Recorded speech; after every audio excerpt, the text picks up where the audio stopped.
I wanted to make this video about was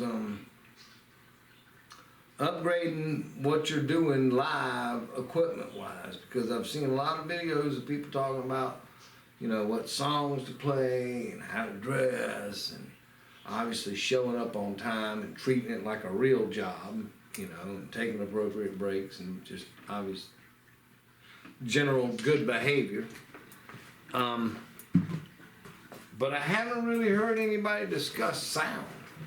And I know there's a lot of people out there using what I'm using, which is, you know, like a line array type thing. But what I'm using is two Evolve 50 M's from Electro Voice. And then sometimes I use a ZLX as a monitor. And the 50 M's have a mixer in them, and that's all I use. I don't use any external preamps or anything like that. And this is for solo gigs, you know. For band gigs, you could probably use the same, but you'd want obviously more monitors, and you know, you might even want an extra sub to help out, you know, for a band gig. But I'm talking about for a solo gig. This is what I'm talking about. It's just a solo gig. And so that's what I'm using for my speakers. And then rather than using a 58 like I usually have used, since I've been playing solo gigs since I was like 19, I'll be 55 this year, so I've been doing it a while. Rather than using a 58 or something like that everybody else is using, I've been using a Warm Audio WA-87, a studio mic, you know, large diaphragm studio mic, and it makes a monster difference. It makes my voice just sound great.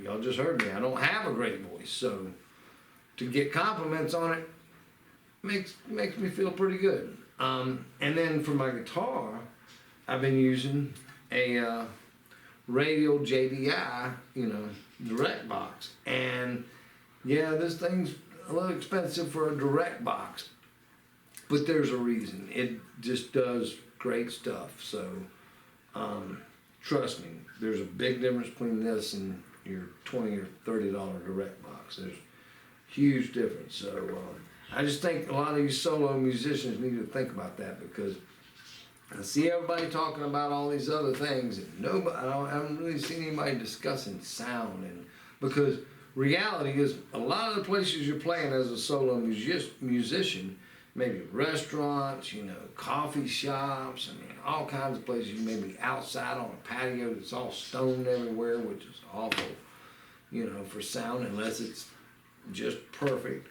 But I've seen places that are all concrete and then tin on the ceiling, and I mean, just awful for sound. And I've played a lot of places that they're no fun to even play because the sound is so bad. So the better you can be, the better off everything's going to be, and probably the more often you're going to get hired, and you know, the audience is going to be happier too.